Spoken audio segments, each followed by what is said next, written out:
a deal. It's really very good for Ukraine and very good for us. Gene Hackman death investigation. The autopsy is going to be key, and the toxicology.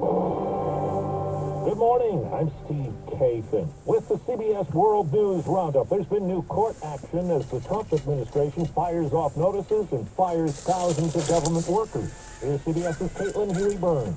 A federal judge in San Francisco ruled the mass firing of federal probationary workers was likely unlawful, with Judge William Alsup saying the Office of Personnel Management does not have any authority to hire and fire employees at another agency.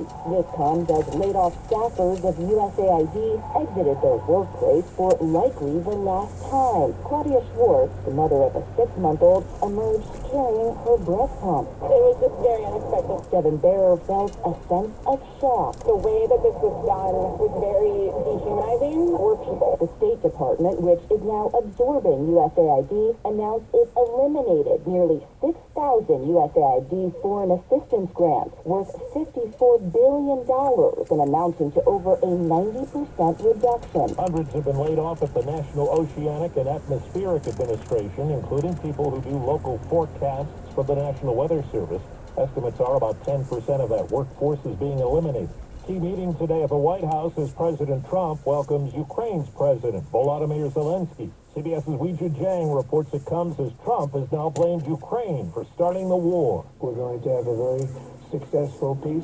The path to peace remains unclear, with President Trump refusing to offer what Ukraine wants: solid security guarantees in case Russia invades again. Trump said the U.S. would have its own form of deterrent in Ukraine. Americans digging up valuable rare minerals as part of a New Deal. President Volodymyr Zelensky's visit today comes after days of trading insults. He said, unfortunately, Trump lives in this disinformation state. While last week, Trump called Zelensky a dictator. A dictator without elections. But yesterday, Trump seemed struck by his own words. Did I say that? I can't believe I said that. Asked if he planned to apologize to Zelensky for calling him a dictator, Trump passed. We're going to get along really well. I have a lot of respect for him. The president has not called Vladimir Putin a dictator. Trump said that Putin would have to make concessions, like giving back land Russia has seized from Ukraine. Well, we're going to certainly try and get as much as we can back. White House sources confirmed to CBS News that President Trump is planning to sign an executive order that will make English the official language of the U.S. Now, the latest on the investigation into Oscar-winning actor Gene Hackman's death. Are they moving at all?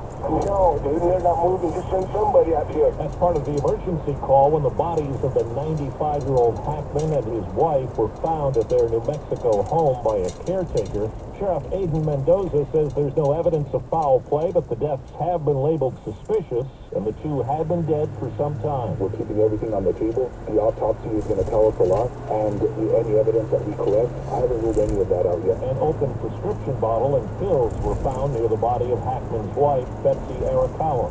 Measles cases have now been reported in at least 9 states. The major outbreak has been in West Texas with more than 100, including 1 death. A Mexican drug kingpin who's been wanted by American authorities for decades is now in U.S. custody. CBS's Nicole Skanga says he's one of more than 24 people handed over by Mexico. Among those released is Rafael Carlos Quintero, the former leader of the Guadalajara cartel. The fugitive spent 4 decades on the DEA and FBI's most wanted list for the torture and murder of DEA agent Enrique Kiki Camarena in 1985. Mexico also handed over members of 5 of the 6 Mexican organized crime groups. 4 minutes after the hour. Well, that's today's news. I didn't hear any good news, did you? I didn't think so. I guess it's all about perspective. The glass is half full. Well, as always, I want to thank you again for coming along with me on these Dash Cam News adventures. You know the drill. Peace, love, and all that hippie jazz. Bye-bye, everybody. It's 49 degrees in Oakland, California.